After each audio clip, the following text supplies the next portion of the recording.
Em Romanos 3, 27, o apóstolo Paulo diz assim: onde está logo a jactância? É excluída. Por qual lei? Das obras? Não, mas pela lei da fé.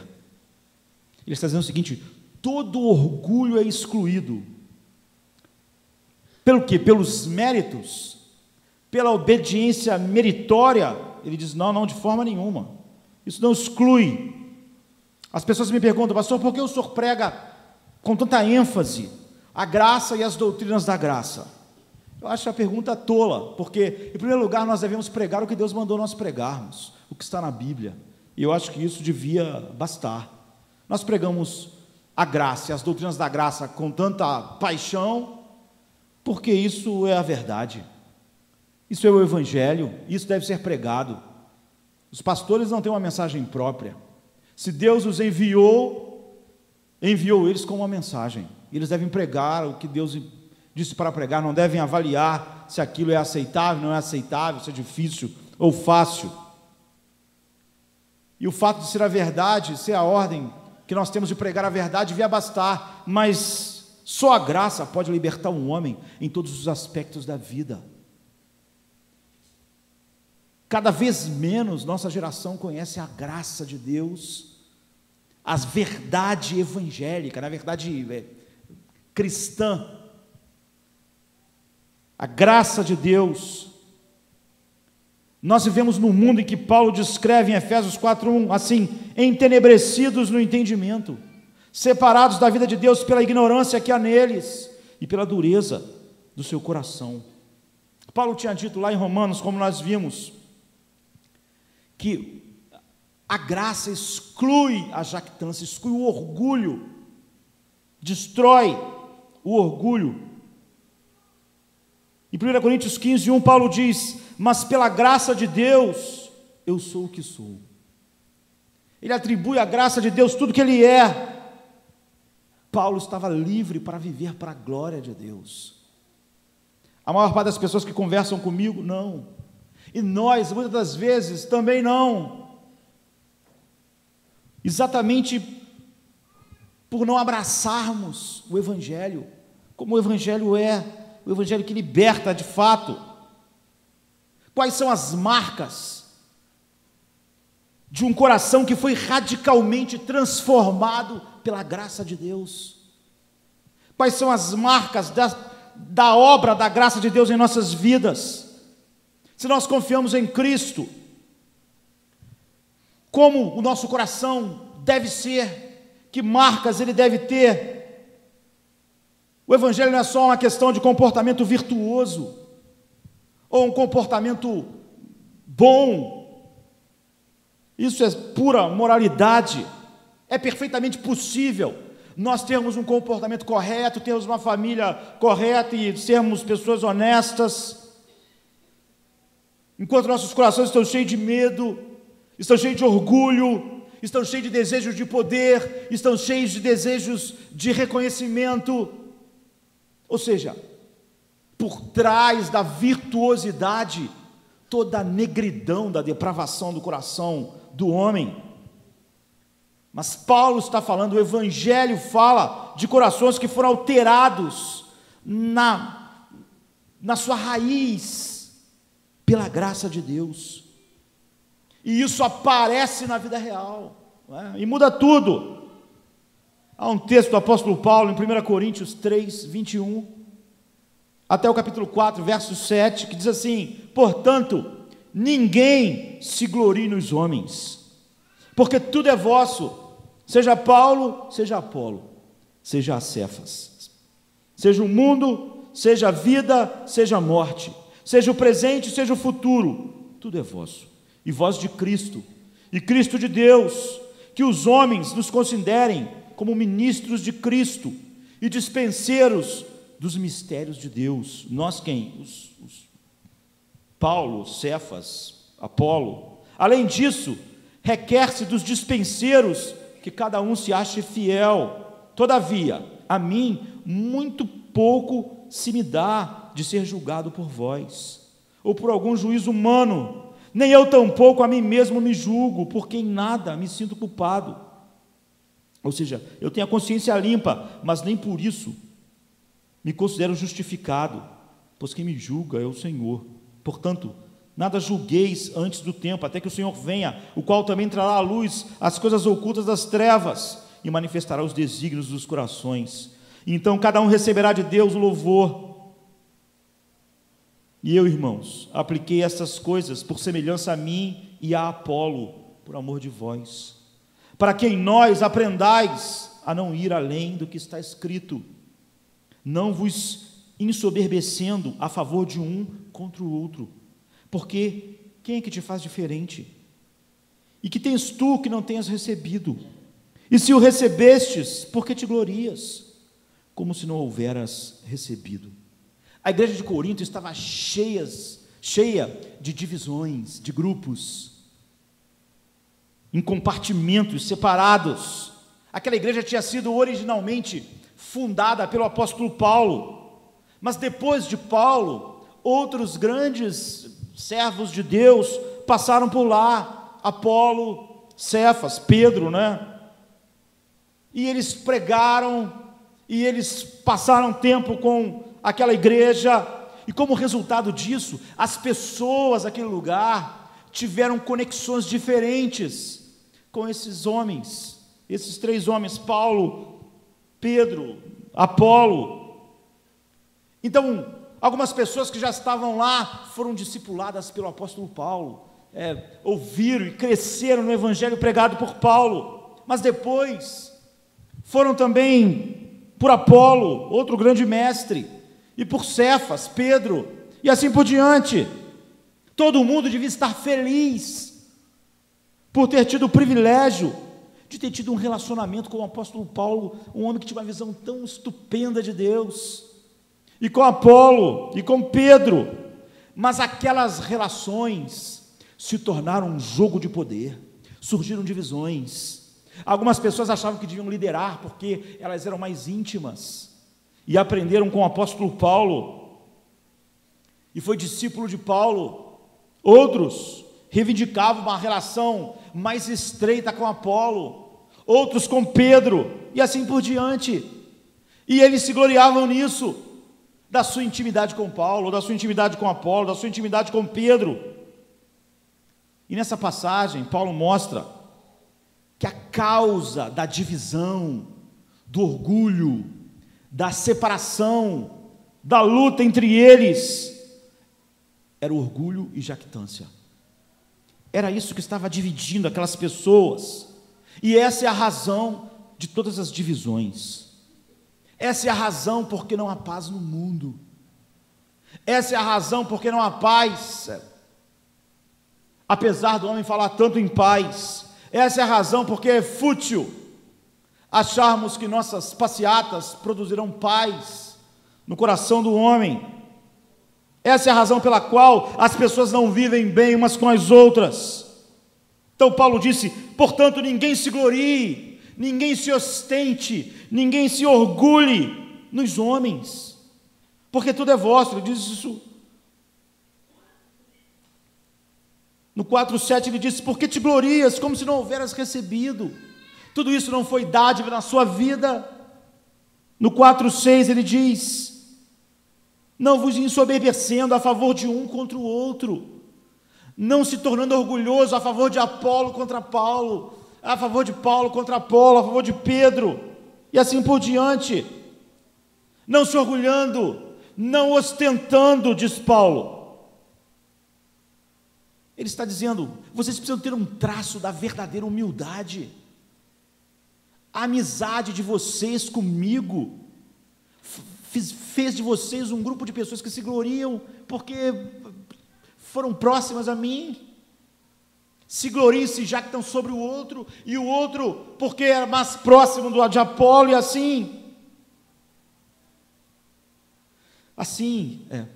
Paulo entra num assunto fundamental do problema das pessoas hoje, e daquela pessoa que estava falando comigo ontem, que as pessoas falam ser a autoestima como grande problema das pessoas. No século passado, até parte do século passado, não é?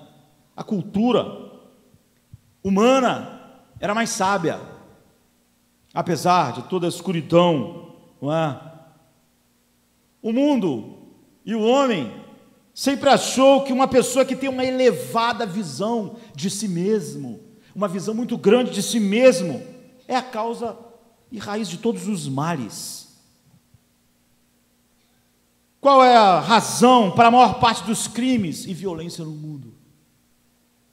Porque as pessoas abusam de outras pessoas, porque as pessoas pisam em outras pessoas, porque as pessoas são cruéis, porque as pessoas fazem coisas ruins, como está diante de nós todos os dias.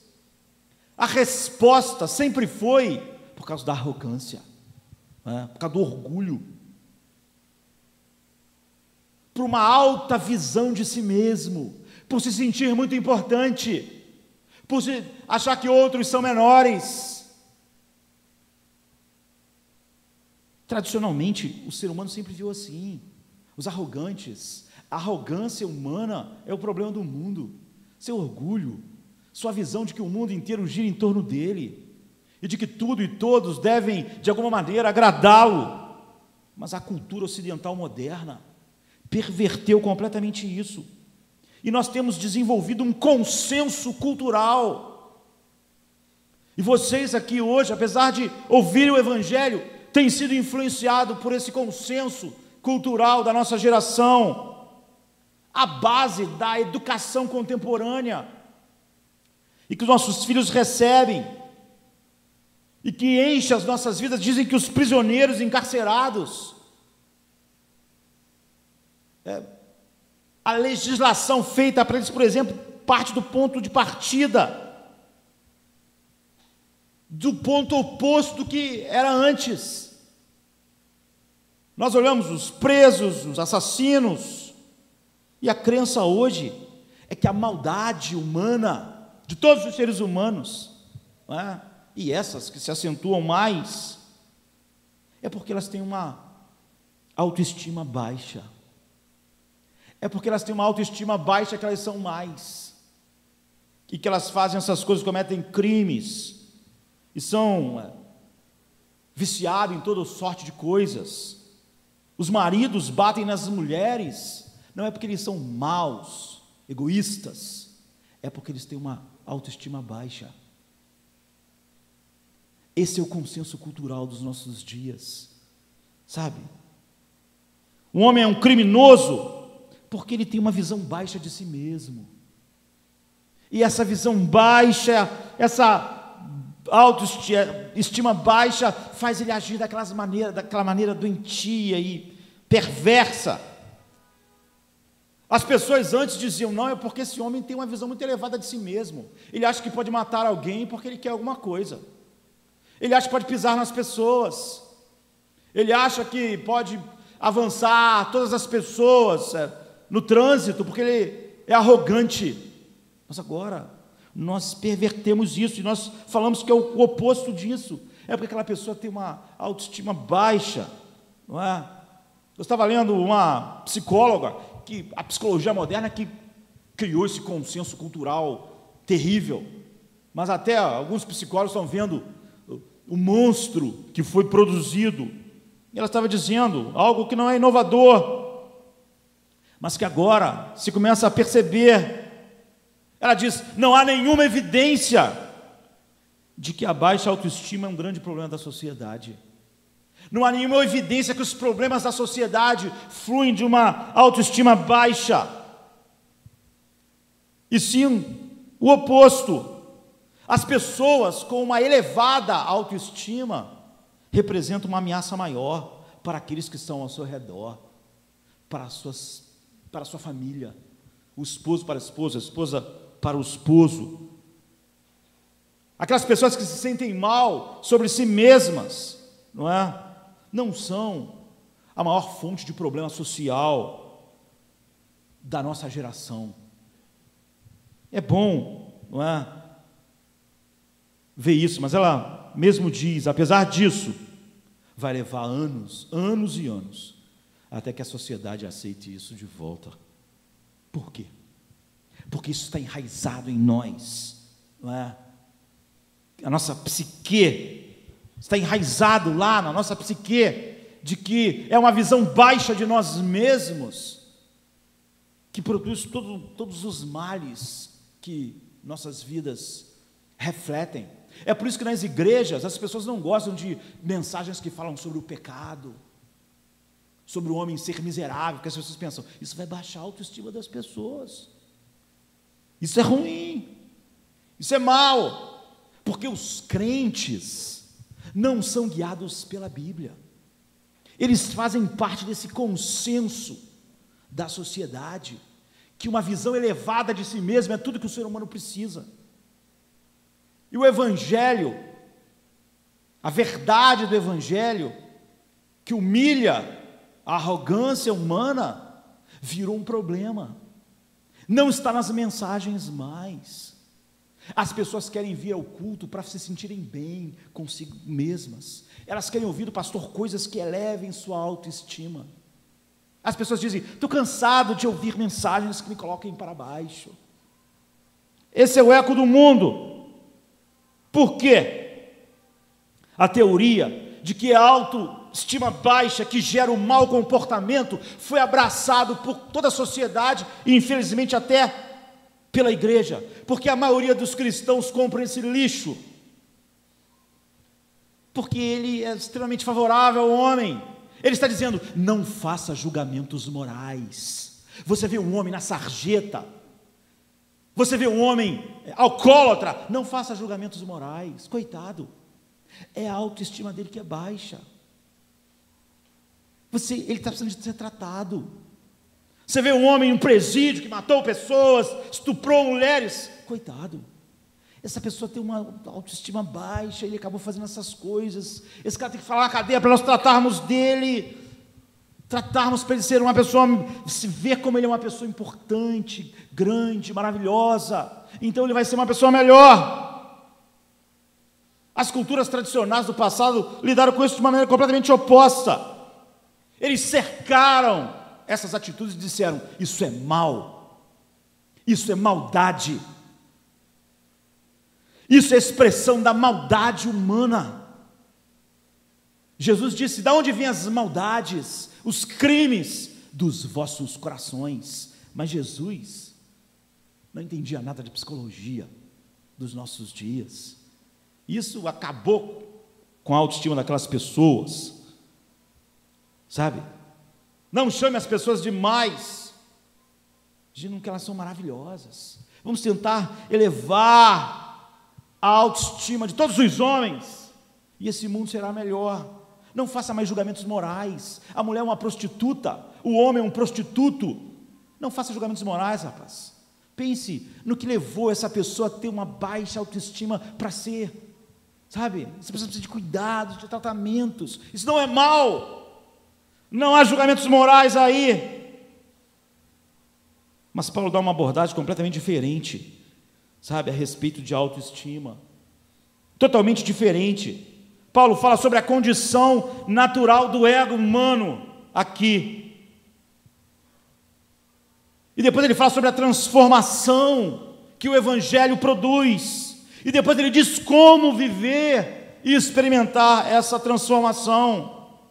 No versículo 6 ele diz, e eu, irmãos, apliquei essas coisas por semelhança a mim e a Apolo, por amor de vós, para que em nós aprendais a não ir além do que está escrito, não vos ensoberbecendo a favor de um contra o outro.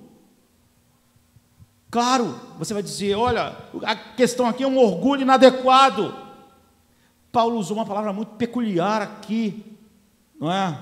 Que é mais do que isso. A palavra é físio, em grego, é uma palavra incomum. Ele só vai usar aqui, não é? Mais 5 vezes nesse livro em particular, e depois em Colossenses 2, e mais em nenhum lugar da Bíblia a palavra aparece. É uma palavra própria do apóstolo Paulo, para descrever o ego humano. Ele cunhou, sabe? Essa palavra usada significa inchado, estar inchado, estar distendido, estar num tamanho inadequado. Está relacionado à palavra fole. Nós sabemos instrumentos de fole, enfim, tudo que usa fole, usa ar, não é? Fica cheio. Pense numa bola de encher, cheia de ar. Mas a palavra de Paulo traz à mente algo sobre um órgão do corpo humano que está inchado, fora do seu tamanho normal, está distendido, está cheio de ar. É isso que há nele. Está pronto para arrebentar, como uma bola de ar muito cheia, inflamado. Um órgão inflamado que passou do seu tamanho.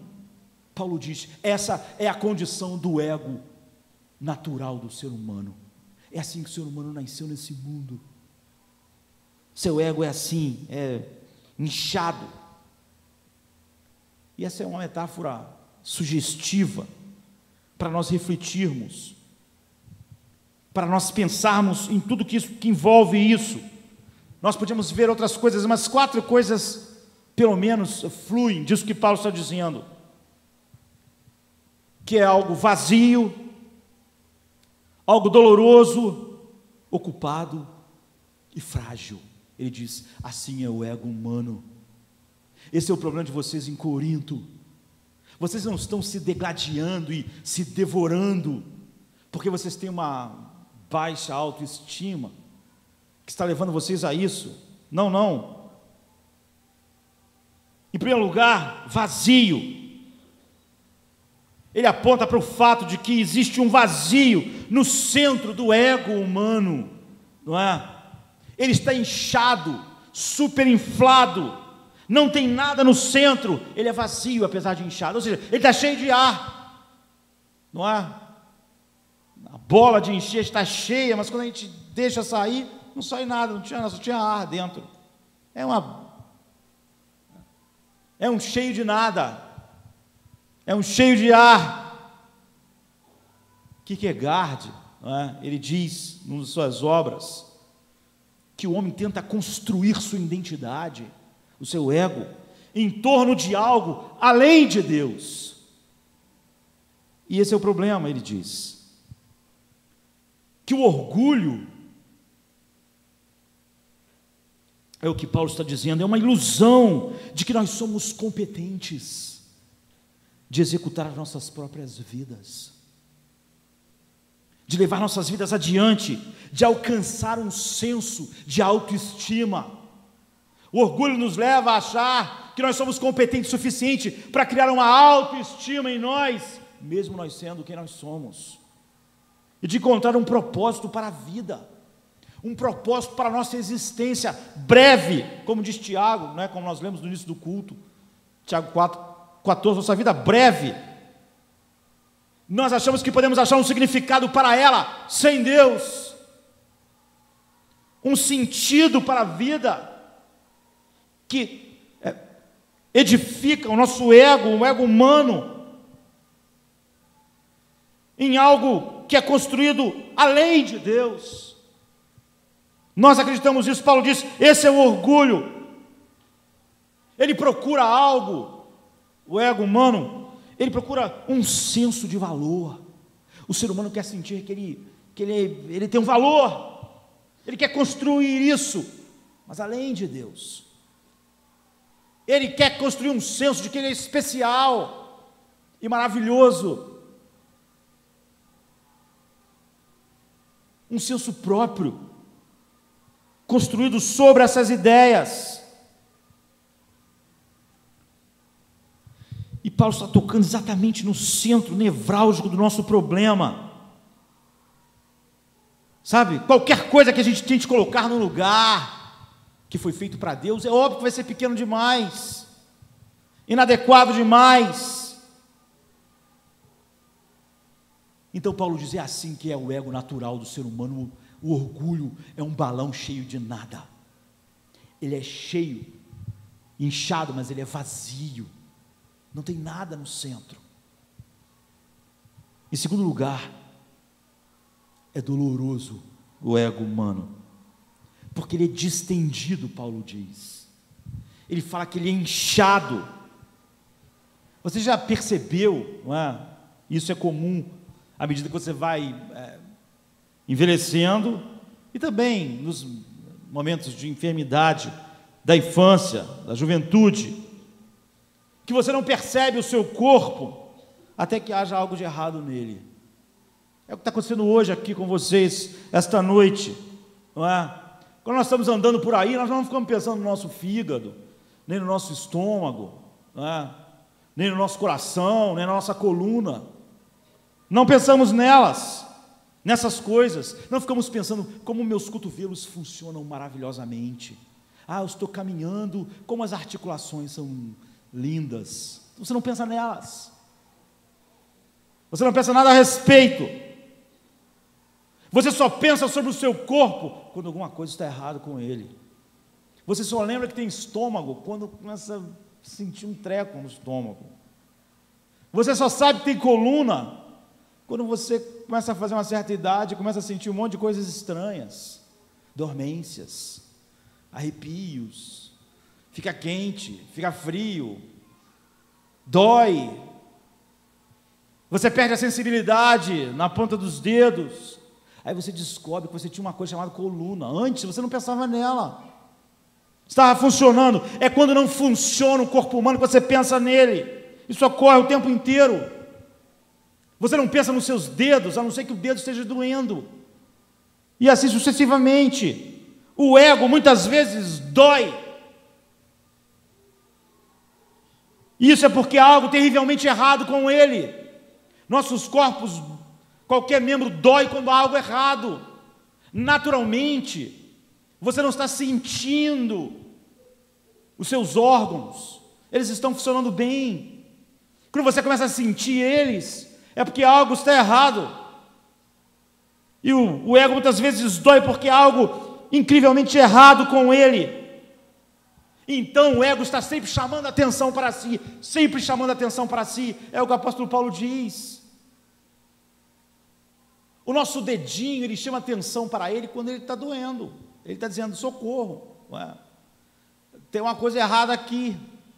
Se ele estiver bem, ele não chama atenção. Você passa a vida sem pensar que você tem, sei lá, tireoide. Só quando ela começa a dar problema, ela manda avisos.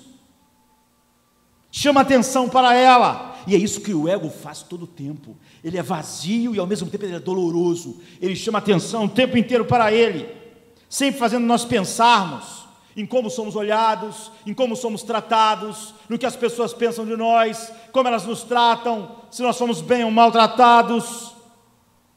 As pessoas dizem várias vezes para mim, pastor, meus sentimentos estão feridos, mas sentimentos não podem ser feridos.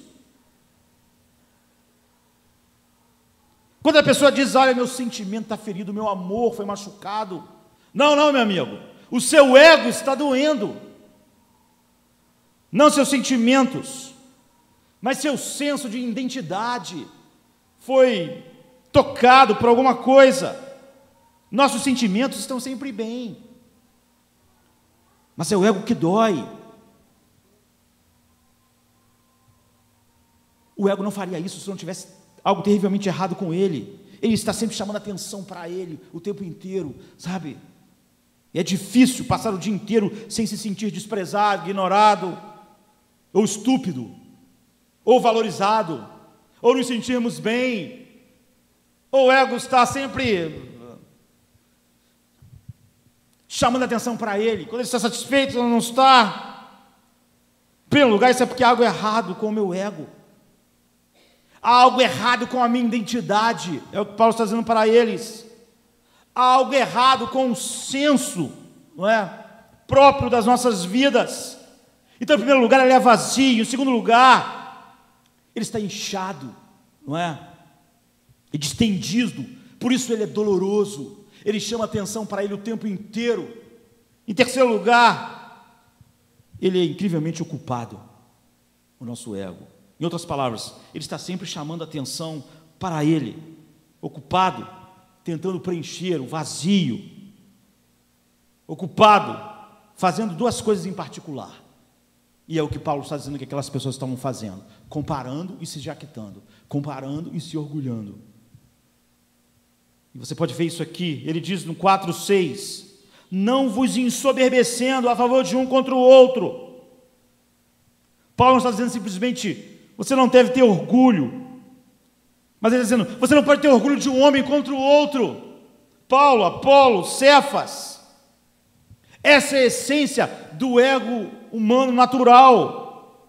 Ele fica comparando-se o tempo inteiro com as pessoas, todo o tempo. O orgulho é isso, o ego humano está inchado de orgulho.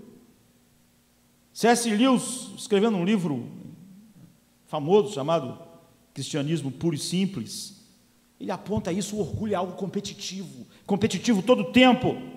Ele não se compraz, o orgulho não se compraz em ter, mas em ter mais, não é, do que a pessoa. Ele está sempre comparando. A pessoa está feliz no seu trabalho, até descobrir que o cara que trabalha na mesa do lado ganha mais do que ele, podendo ficar mais feliz. Ele estava feliz com o salário, mas agora ele não está mais. Por que ele ganha mais do que eu? Não pode. Então agora seu ego inchado já está, sabe, com problemas. O orgulho não se compraz em ter um salário, ele se compraz em ter um salário maior do que o do outro. Esse é o orgulho, sabe, essa é a realidade. As pessoas têm orgulho não de ser rica, inteligente ou bonita. Elas têm orgulho de ser mais rica, mais inteligente e mais bonito. É isso que o orgulho faz. Nós queremos sempre ser mais bem-sucedidos, mais inteligentes, mais bonitos do que a próxima pessoa, do que a pessoa que está próxima a nós. E isso constrói a nossa identidade, faz a gente ser feliz ou não, faz a gente falar, eu estou com problema de autoestima. Por quê? Porque esse orgulho, ao comparar-se com outras pessoas, inchado, né, que chama atenção para si o tempo inteiro, ao comparar-se, achou que estava perdendo. Nós perdemos o prazer nas coisas em si, não é? Nós sentimos orgulho. E o orgulho não é prazer na coisa em si. Se todo mundo tiver o que eu tenho, eu já não fico tão feliz. Não é? Se todas as pessoas, se eu ganhar um dinheiro, tiver um carrão, mas todos os brasileiros têm esse carro é um carro comum. Porque o prazer não estava no carro. Aquilo não era prazer, era orgulho. O prazer estava na comparação. Na comparação que de alguma maneira eu achava que estava ganhando. Isso acontece em todos os níveis. Mesmo homens que querem sair com uma mulher mais bonita, ele quer provar que ele pode fazê-lo. Se todo mundo tivesse a minha mulher tão bonita quanto a dele, ele não acharia isso tão importante, porque ele não poderia comparar. Ou seja, o orgulho destrói a capacidade de nós termos prazer verdadeiro nas coisas. E essa é a verdade, o tempo todo. As pessoas dizem para nós coisas, nossos pais, que nós devemos fazer, e nós mesmos. Quando eu estava na escola, alguém dizia, por que você não entra num campeonato de xadrez? Eu falava, mas eu não gosto, eu quero jogar bola. Mas isso vai ser bom para você, não é? Você sabe jogar xadrez, e xadrez é uma coisa para pessoas mais inteligentes. Por que você não entra num programa social de ajuda tal? Isso é importante, interessante, mas eu não estou sentindo que eu devo fazer isso. Não, você deve fazer, porque isso é importante. É importante para você. As pessoas, a maneira que as pessoas te veem, como você mesmo se vê. Ou seja, o tempo inteiro as pessoas estão construindo um currículo. Elas não estão fazendo as coisas por prazer, não. Elas estão construindo um currículo para suas vidas, para se sentirem bem, para preencher isso que Paulo disse, que está inchado, doente, doendo. As pessoas fazem dietas. Certa vez alguém me disse, faça dieta, tá bom, vou fazer, tem que fazer.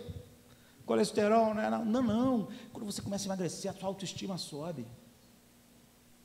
Então a pessoa não faz dieta porque ela quer, a autoestima dela sobe porque ela vai se comparar com outros. Aí ela vai se sentir, estou melhor, o outro está pior, não é? Que desgraça, não é? Isso mostra a doença do homem, a doença, correndo, tentando construir, sabe, alimentar seu ego, tentando se sentir bem, tentando dar uma razão. Essa é a vida. Grande parte das pessoas que dizem para mim que estão com problemas, não conseguem ver onde está o seu problema, ao nos compararmos com as outras pessoas. Nós sempre estamos tentando fazer que nós pareçamos melhor do que nós somos de verdade. Estamos desesperados para preencher nosso sentimento de inadequação, sabe, de vazio. Queremos ocupar, encher o ego. Paulo diz: vocês estão ocupando, está igual um balão vazio. Então, vazio, doloroso, ocupado e frágil. Porque sempre que você inflaciona algo, não é, está com perigo iminente de se esvaziar de repente. Você enche a bola demais, o que acontece com ela? Ela esvazia, estoura, sabe? Se estamos muito inchados de ar, cheios de algo que não é sólido, que não é firme, mas estamos cheios de algo que é ar, que só nos incha. O complexo de superioridade logo vai virar complexo de inferioridade. E eu fico assim, sendo cheio e esvaziando. Ou eu me sinto mais, e aí minha autoestima melhora, ou eu estou arrasado, e aí minha autoestima está lá no buraco. Então ela tem um complexo de superioridade, está inflacionado, e ele corre o perigo de ser esvaziado. Então a pessoa vive a vida inteira assim, ela se sente bem ou mal, dependendo dessas coisas. Paulo diz para os coríntios: isso não flui do Evangelho, não do Evangelho, não da verdade de Deus, nem da graça. Então, algumas pessoas que têm um complexo de superioridade, às vezes dizem: eu odeio minha vida. Por quê? Por que odeia a sua vida? Não é? Porque foram esvaziadas, porque estão se sentindo balões murchos, estavam cheios de ar. Essa é a vida.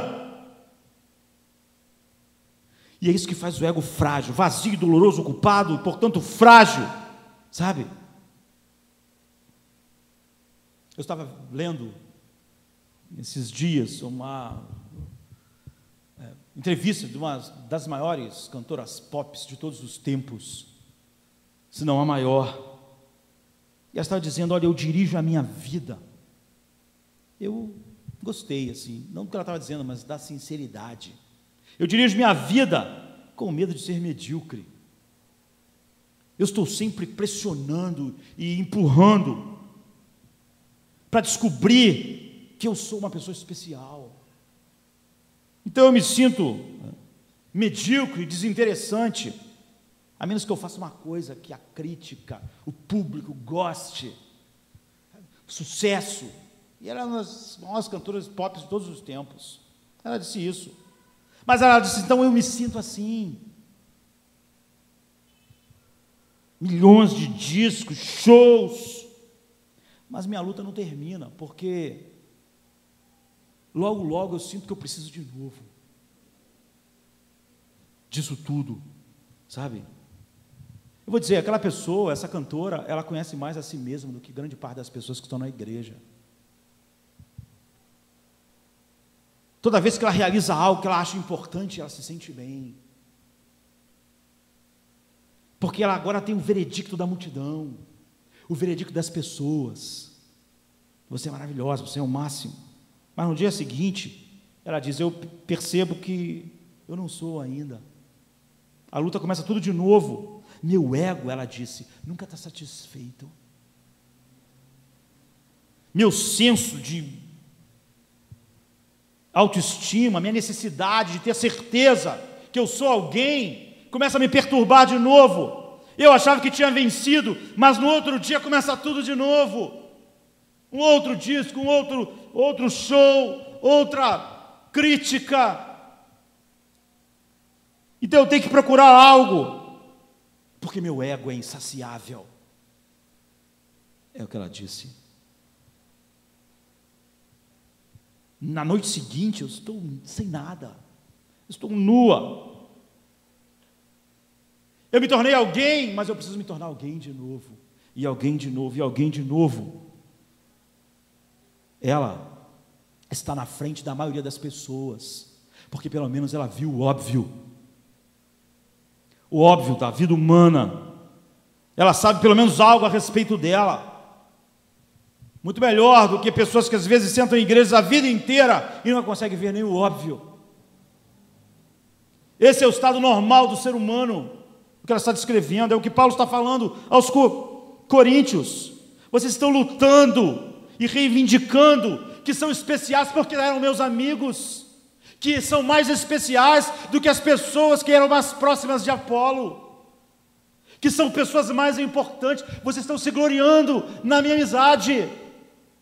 Vocês fizeram de algo bom algo terrível. Vocês estão comparando-se uns aos outros por outros homens.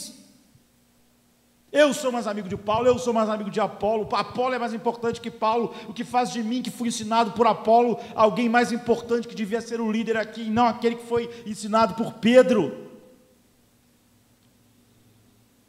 Vocês não conseguem desfrutar o fato de que vocês conviveram conosco, aprenderam a verdade de Deus. Vocês fizeram disso o velho jogo do ego humano, que nada tem a ver com o Evangelho.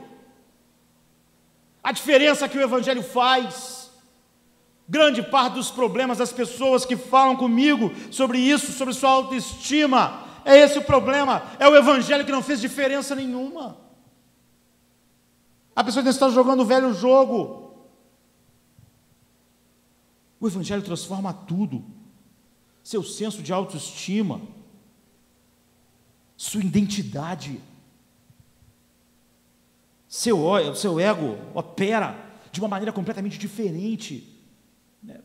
Quando a graça de Deus inunda a vida. Então Paulo diz em 1 Coríntios 4, 13 e 4: todavia a mim pouco se me dá de ser julgado por vós, ou por algum juízo humano, nem eu tampouco a mim mesmo me julgo, porque em nada me sinto culpado, mas nem por isso me considero justificado, pois quem me julga é o Senhor. Essa é a visão transformadora. Nós vamos ter que andar rápido. O versículo 1 e 2, não é? Do 4, ele tinha dito que os homens nos considerem como ministros de Cristo. Quem? Ele, Paulo, Apolo, Pedro, e dispenseiros dos mistérios de Deus. Além disso, se requer desses dispenseiros, que somos nós, que cada um se ache fiel. Mas em relação a esse meu ministério, esse meu chamado, diz ele, muito pouco me importa ser julgado por vocês. É o que ele diz no 13 e 4. Todavia a mim muito pouco se me dá de ser julgado por vós, ou por algum juízo humano, nem eu tampouco a mim mesmo me julgo, porque em nada me sinto culpado, mas nem por isso me considero justificado, pois quem me julga é o Senhor. A palavra juiz aqui, que ele usa, é a mesma, é o significado de veredicto, é a mesma que a cantora estava usando, dizendo, eu preciso da aprovação, da crítica, da aprovação do público, da aprovação para me sentir especial, e alguém, é o selo de aprovação. É isso que Paulo está dizendo, o veredicto de que eu sou alguém, de que eu sou especial. Paulo está dizendo então para os coríntios algumas coisas fundamentais. Ele não se importa. Está certo isso aí? Pô, você está correndo com esse tempo aí, ó. Ele não se importa o que as pessoas pensam sobre ele, ele não se importa com qualquer um pensa sobre ele. A identidade dele não é criada e não está baseada no que as pessoas dizem. Então ele diz, eu não me importo com o que você pensa, eu não me importo com o que ninguém no mundo pensa. Isso precisa ser entendido, não é? Porque há uma grande confusão quando usamos essa expressão. Paulo está dizendo, a minha autoestima, minha identidade, não está ligada a nenhum veredicto ou validação que vocês possam dar. A identidade de Paulo não precisava estar vinculada e não estava à opinião das outras pessoas. Mas o que Paulo está querendo dizer? Não confunda, porque eu vejo muitas pessoas usar isso de uma maneira diabólica e oposta com a que o apóstolo Paulo está usando. Então não confunda o evangelho com os conselheiros do mundo. A maioria das pessoas diria para você, é óbvio, para você não ter uma baixa autoestima, você não deve se importar com o que as pessoas pensam de você. Muitas pessoas dizem isso, eu não me importo. Mas quando as pessoas estão dizendo isso, é o balão bem inchado. Ela está dizendo, eu sou superior. Eu nem me importo com o que as pessoas pensam. Os conselheiros da autoestima nos nossos dias dizem, olha, você não pode viver de acordo com o que as outras pessoas dizem. Ou seja, o que elas dizem e pensam não deve ser as normas que contam para você. Não deve importar o que eles pensam de nós. A única coisa que deve preocupar é o que eu penso de mim mesmo. É o que eles dizem. Para você ter uma autoestima. Sabe? Só. A única coisa da qual eu deveria me importar de fato é com os padrões que eu acho importante. Eu escolho meus próprios padrões. Quando as pessoas dizem, olha, eu não me importo com o que as pessoas pensam de mim, elas estão dizendo, eu faço os meus padrões. Não é? Esse é o conselho dos conselheiros, não se importe, você é maravilhoso. Você é ótimo. Você é uma pessoa especial. Por que você vai se importar com o que as outras pessoas pensam? Se alguém tem problema com uma baixa autoestima, essa é a maneira que o nosso mundo moderno manda as pessoas lidarem com ele, corrigir para uma autoestima, alta autoestima. Nós dizemos, olha, você é uma pessoa ótima, você é uma pessoa maravilhosa, acredita nisso, não se importe o que as pessoas dizem. Você, rapaz, não importa o que o seu pai diga, o que tua mãe diga, o que a escola diga, o que a sociedade diga, você faz os seus padrões, e pouco importa o que as pessoas dizem, você é maravilhoso. Esse é o conselho. Nós falamos, olhe para as coisas que você tem realizado, olhe para quem você é, olhe para a sua vida, olhe para o que você tem feito. Você só precisa se preocupar com isso, e não com as outras pessoas. Vocês precisam definir o padrão de vocês. Vocês acham isso bom? É isso que vocês querem viver? Então não importa mais nada. Vocês devem definir o padrão de vocês, devem definir os relacionamentos que vocês querem ter, devem definir o que é bom para vocês, e os outros é que se dane. Isso vai fazer você ser uma pessoa confiante. Não importa, a sociedade não gosta do problema dela. Seu pai não gosta do problema dele. Você é uma pessoa confiante. Você definiu os seus padrões. A abordagem de Paulo não podia ser mais diferente do que isso. É o oposto. Esse conselho, eu não importo o que as pessoas dizem, eu fiz os meus padrões, eu vou viver neles. Paulo diz, não, eu não me importo com o que você pensa, com o que vocês em Corinto pensam, mas eu não me importo nem com o que eu penso, é o que ele diz. Não me importo. Eu tenho uma opinião muito baixa da sua opinião a meu respeito. A sua opinião a meu respeito não tem nenhuma importância para mim, mas eu também tenho uma opinião muito baixa a minha própria opinião a meu respeito. A minha opinião a meu respeito também não me interessa, também não tem nenhum valor para mim. E ele diz, eu tenho uma consciência limpa, mas isso também não faz nenhuma diferença para mim.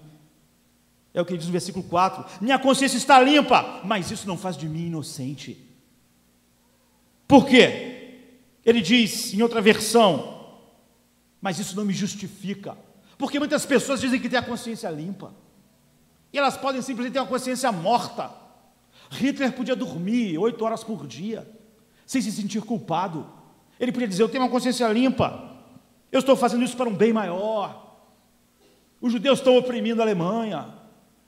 Ele podia fazer muitos jogos que faziam a consciência dele não acusá-lo. Paulo está dizendo, não.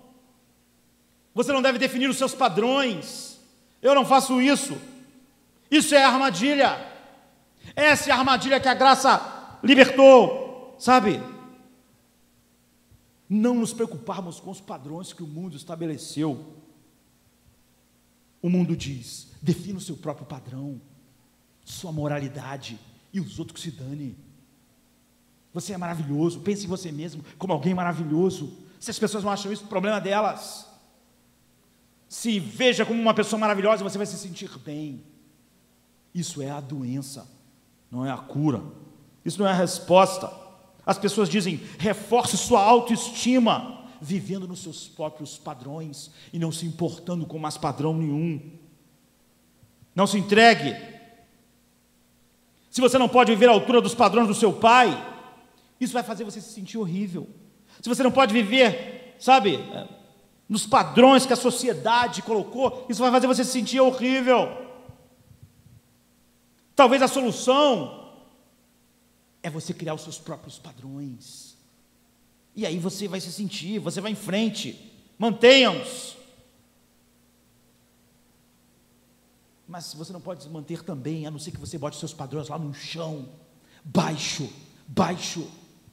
E quando o ser humano abaixa os padrões, como é o da nossa sociedade, até perto do lixo, para que fique numa altura que ele possa corresponder, ele não vai se sentir bem em muito tempo, porque ele sabe que aqueles padrões são baixos demais. E então você vai tentar aumentar sua autoestima, tentando viver de acordo com padrões baixíssimos que você estabeleceu. Paulo diz: isso não é a resposta, isso é a doença, isso é o orgulho. Então Paulo não olhava para os coríntios, sabe, as pessoas da cidade, daquela igreja, para construir sua identidade. Ele diz: não olho, a minha identidade não vem de vocês, mas ela também não vem de mim mesmo. Eu não tento encontrar a minha autoestima vivendo determinado conjunto de normas estabelecidas por vocês ou por mim. Isso é a armadilha. Então, nesse momento, Paulo se move para algo completamente fora de tudo que o mundo é, sabe? Paulo era um homem de uma estatura incrível. Ele é um dos homens mais inteligentes que viveu no mundo. O mundo inteiro acha isso. É um dos homens que mais influenciou a humanidade. O apóstolo Paulo, sabe? Ninguém discorda que ele é um dos homens mais influentes da história. Ele tinha um lastro, ele teve uma enorme influência.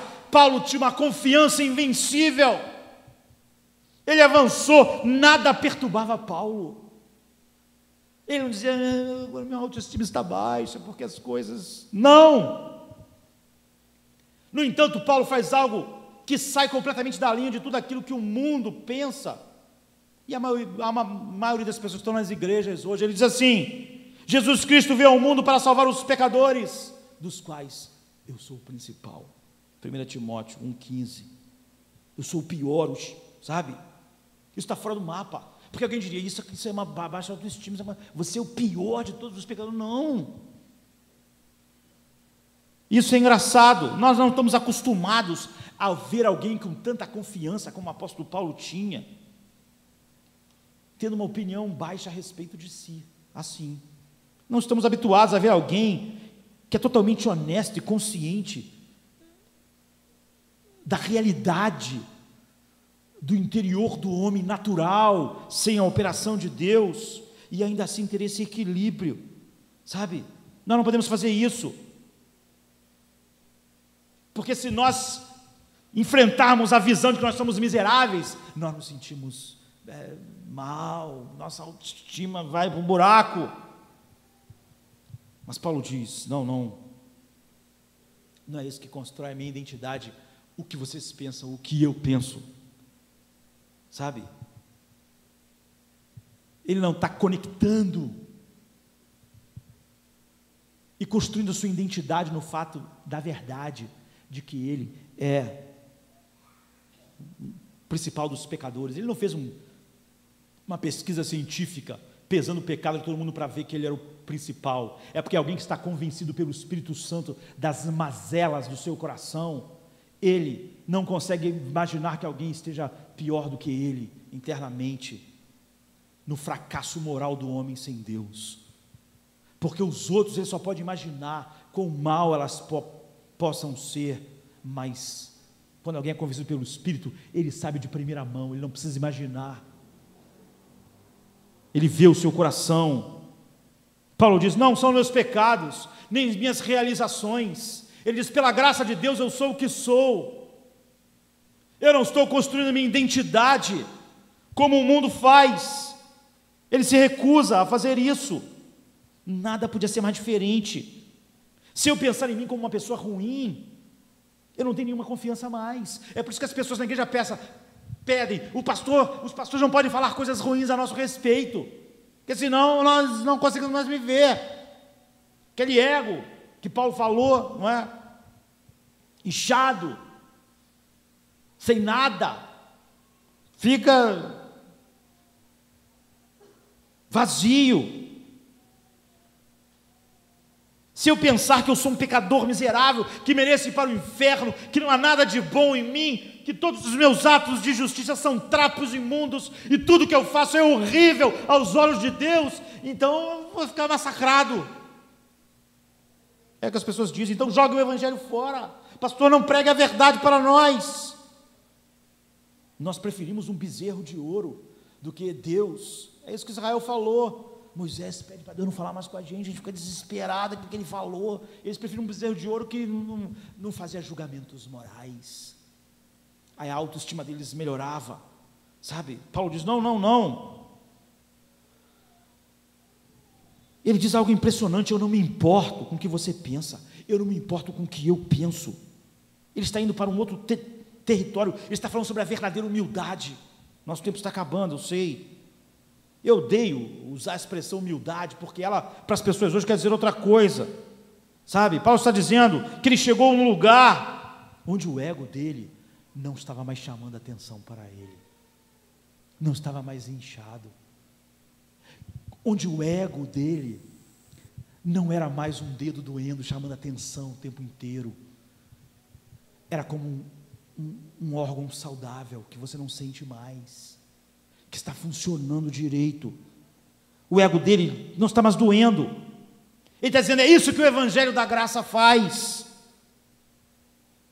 ou seja, ele chegou ao ponto que ele não vive mais pensando em si mesmo, ele não acha que tudo gira em torno dele, ele não entra na igreja e alguém passa por ele e não fala com ele, ele pensa, meu Deus, essa pessoa falou comigo, estou arrasado, acabou com o meu culto, aquela pessoa me desprezou. Paulo diz, eu não penso mais em mim, esse é um ego doente, está sempre, a atenção toda é voltada para ele, tudo que todo mundo faz, que o mundo inteiro faz, ele relaciona com ele, como isso me atinge, como isso faz eu me sentir mais importante ou menos importante. Ele diz, não, essa é a humildade cristã. De novo, C.S. Lewis diz de uma maneira brilhante, quando fala no final sobre orgulho e humildade, ele diz, a verdadeira humildade, sabe, não é você ficar dizendo, eu sou um nada. Normalmente quem diz muito que é nada, não é nada humilde, não é? A verdadeira humildade é o contrário do que o ser humano natural é. O ser humano natural é obcecado por si mesmo, ele vive obcecado em si mesmo, tudo gira em torno dele, no trabalho, no lar, no casamento, no namoro, na igreja, em todas as coisas, tudo em torno dele, ele é uma pessoa problemática, mas é uma pessoa verdadeiramente humilde. Paulo está dizendo, e C.S. Lewis capta isso maravilhosamente, é simplesmente estar livre de pensar em você mesmo, de você ser o centro das coisas. Uma pessoa humilde, do ponto de vista evangélico, é uma pessoa que perdeu a necessidade de pensar em si mesmo o tempo inteiro, é uma pessoa que não liga mais tudo a si mesmo, tudo que acontece, tudo que as pessoas fazem, tudo que acontece à sua volta. A humildade que o evangelho produz é a liberdade de não ligar cada experiência, cada conversa, cada olhar, cada atitude comigo, com a minha vida, com aquilo que eu sou, com a minha identidade. Na verdade é parar de pensar em mim mesmo, é uma liberdade de nós mesmos, é ficarmos livres de nós mesmos, livres da escravidão do eu. Isso é quando o ego voltou a funcionar direito, ele não está mais doendo, tudo não diz respeito a ele mais. O verdadeiro evangelho, a verdadeira humildade significa que o ego não se ensoberbece mais, não está inchado, ele é original. Então, preste atenção, nós estamos falando de uma autoestima elevada? Não. Estamos falando de uma autoestima baixa? Não. Não se trata mais de autoestima, é a liberdade exatamente da vida eu centralizada, sabe? Paulo simplesmente se recusa a jogar esse jogo, ele foi liberto, ele diz: eu não me importo com a sua opinião, mas eu também não me importo com a minha opinião, eu nem estou me auto-amando, nem me auto-odiando. É isso que é a humildade que o evangelho produz, um autoesquecimento. É isso que nos libera para viver para a glória de Deus. Paulo podia viver para a glória de Deus, ele não estava mais conectando cada experiência ao seu eu. Fui naquela cidade, eles me bateram, eu estou arrasado, eu não posso viver com isso, eles me tratam como bandido, eu tenho que tomar remédios, eu não consigo mais ser feliz. Não está mais doendo, ele diz. O meu ego simplesmente funciona como um coração que está funcionando direito, não dói ao funcionar. Como um pulmão que não está doente, não dói ao produzir, ao injetar oxigênio no nosso sistema. Como o nosso estômago, quando está bom, não fica doendo quando está fazendo nossa digestão. Como o nosso cérebro não dói quando está pensando. Meu ego está funcionando, é o que ele está dizendo. Ele não chama mais atenção para ele, ele não conecta todas as coisas com ele mais. Não é questão de alta ou baixa estima, não, é uma questão de liberdade de si mesmo, é um autoesquecimento. Cada vez isso tem sido inflado. Tem pessoas que elas se aborrecem com alguém, elas chegam em casa, vão escrever no Facebook, para o mundo todo ver. Uma semana depois, está a pessoa colocando no Facebook frases para aquela outra pessoa, sabe? É assim que as pessoas são. Elas querem que o mundo inteiro esteja conectado ao seu ego ferido. Paulo diz: não, vocês não entenderam o evangelho. Por semanas chocam cada pisão no dedo de vocês. O que as outras pessoas pensam, o que as pessoas fizeram, o que aquela pessoa... O mundo diz que uma pessoa, para não ser devastada pela crítica, ela deve não se importar com o que as pessoas pensam, mas com o que ela pensa que ela é maravilhosa, então ela não se importa com crítica nenhuma. Você vê, esse é o oposto do que Paulo está dizendo. As pessoas dizem: não me importo com o que aquele canalha diga. Esse é o mundo tentando inflar mais o seu ego, chamando isso de autoestima. Eu não importo o que aquele imbecil pensa, aquele idiota, o cara não sabe nada. Paulo diz que não, sabe? Essa é a prisão, não é a solução. O evangelho traz a liberdade para o autoesquecimento. Só isso faz o homem viver para Deus. A tragédia do homem foi exatamente quando Agostinho e Lutero definiram o pecado como que homo incurvatus em si, o homem curvado para si mesmo. Essa é a essência do pecado, sabe? O evangelho, a graça faz diferente. Agora, como faz? Eu tenho alguns minutinhos para dizer isso. Como Paulo chegou aí, não é? Você provavelmente vai dizer: eu não conheço ninguém assim. O homem é escravo de muitas coisas. Isso mostra a depravação do ser humano. Mas é aqui que entra o evangelho da graça de Deus. Sabe? Eu não posso desfrutar disso sem a verdade do evangelho. Paulo, ele pode dizer coisas que todos aqueles que foram transformados pelo evangelho devem dizer e podem dizer. Meu trabalho agora não diz respeito a mim. Ele está dizendo, eu sou ministro, mas isso não diz respeito a mim. Meu romance não diz respeito a mim. Meu namoro não é sobre mim. Eu posso agora apreciar as coisas, porque agora todas essas coisas não são eu construindo o meu currículo, não é eu tentando me sentir importante,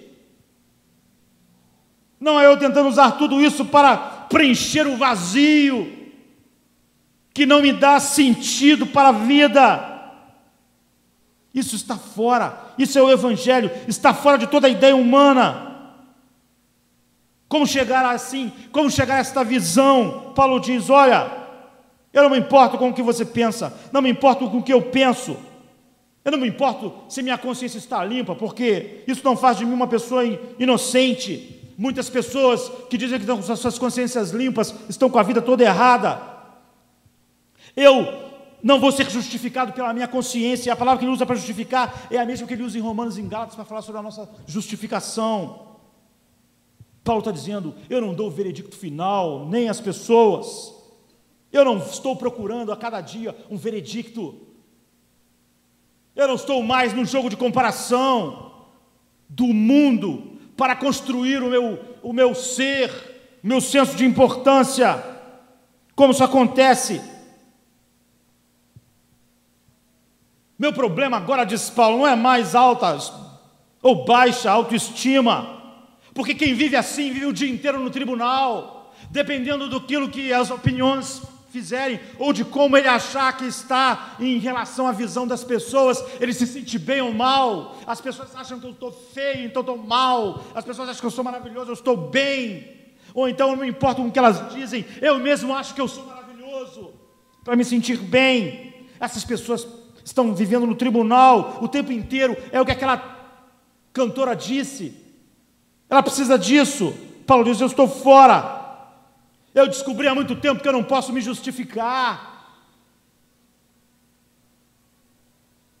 Deus, ele diz, eu não me julgo, nem vocês me julgam, mas Deus deve fazer isso.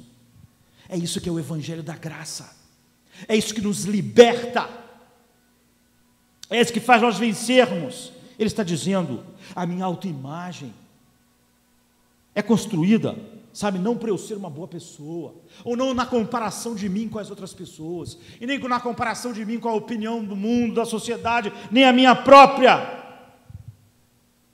Todo desempenho leva ao veredicto.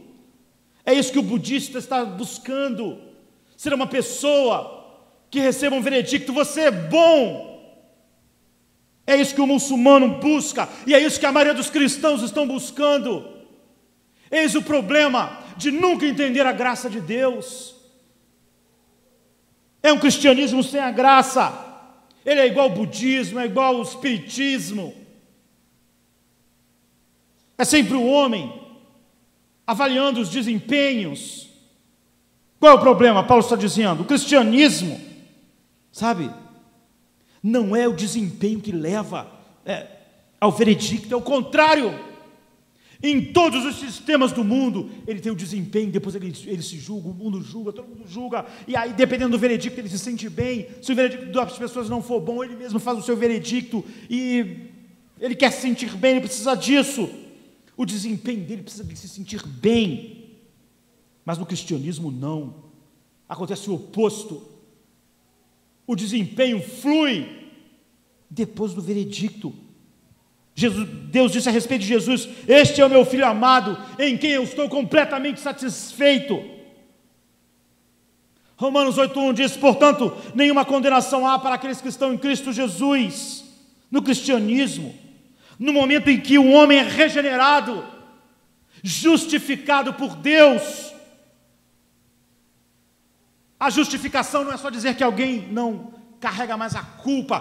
Todas as virtudes da perfeição de Cristo são atribuídas àquela pessoa. Então, o que Deus vê em Cristo, Ele vê naqueles que Ele justificou. Ele diz: eu estou satisfeito. E por que Deus nos ama? Porque nós somos justificados.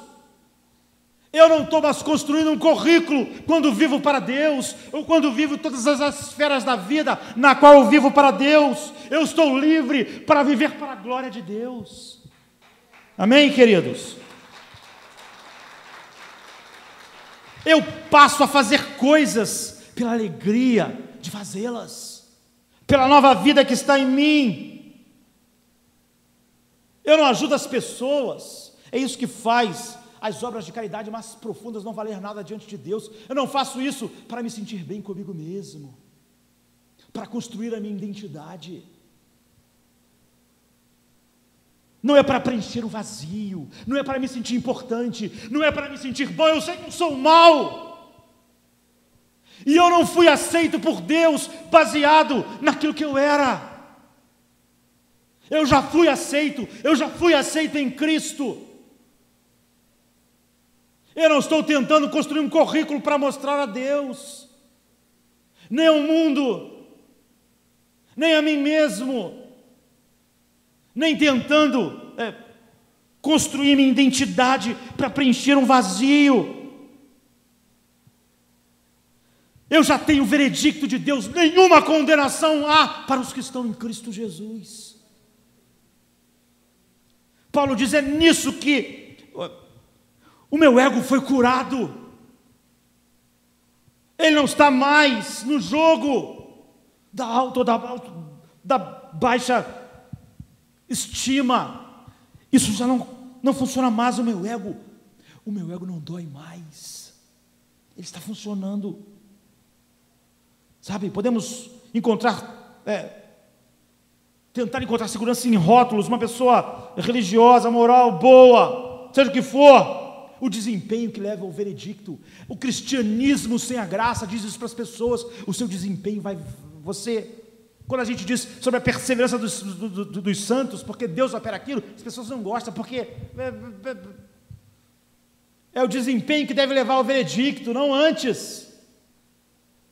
Mas o veredicto nunca vem, queridos. É isso que a cantora disse. A imprensa disse: foi maravilhoso, mas amanhã eles podem dizer que é ruim. Eu tenho que começar tudo de novo, e tudo de novo, e tudo de novo. Não há nenhuma liberdade. Mas no cristianismo, o veredicto é Ele que dá o desempenho. A vida que nós vivemos para a glória de Deus não é buscando um currículo para Deus. Nós sabemos, nós somos seres falidos. Ele já disse que me aceitou em Cristo.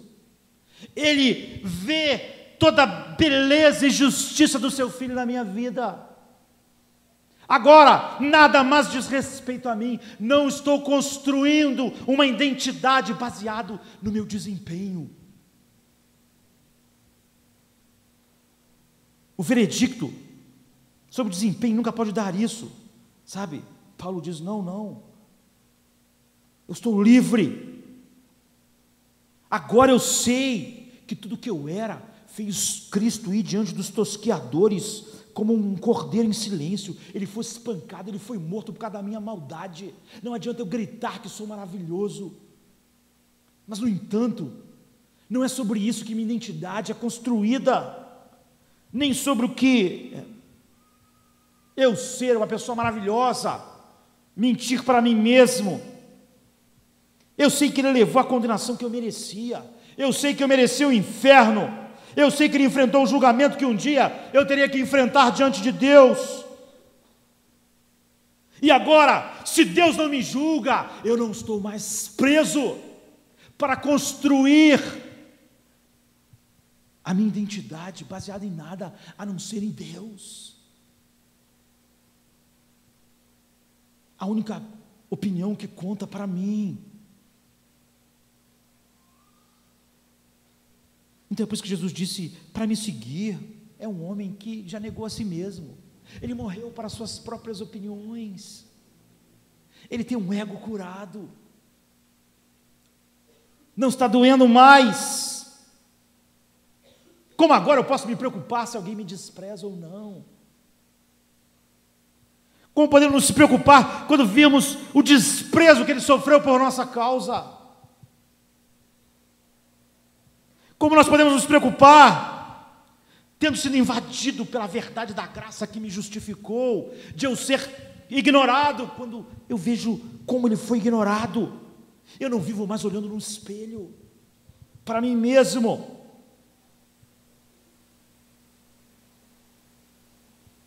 A maioria das pessoas nunca entendeu onde é construída a identidade cristã. A pessoa que falou comigo da sua baixa autoestima não tinha entendido nada da onde a identidade cristã é edificada. O que vence aquilo que os coríntios estavam enfrentando. Eles estão no mesmo jogo do budismo, do islamismo e de todos os ismos. Esse é o problema do abandono da igreja, das doutrinas da graça. Eles estão no mesmo jogo do mundo. A verdade da graça de Deus, ela é humilhante, mas ela é libertadora, porque o veredicto vem. O veredicto não está mais baseado no desempenho. O homem que foi de fato salvo e regenerado, ele não está tentando mais impressionar Deus, criar um currículo para as pessoas verem. Paulo disse: eu como pastor, eu não estou me importando como vocês aí em Corinto vão me julgar.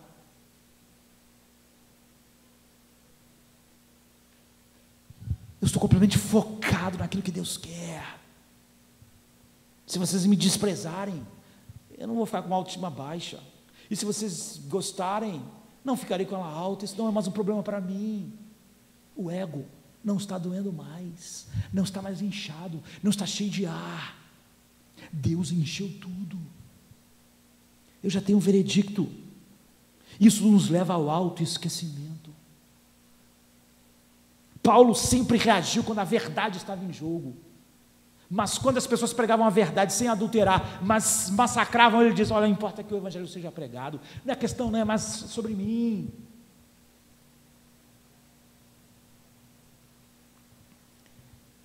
Esse tipo de cristianismo não é verdadeiro, não flui da graça e acaba em morte. Jesus morreu, ressuscitou dos mortos. Eu estava nele. Isso me libertou para um autoesquecimento. E o ego, como um órgão sadio, não dói mais.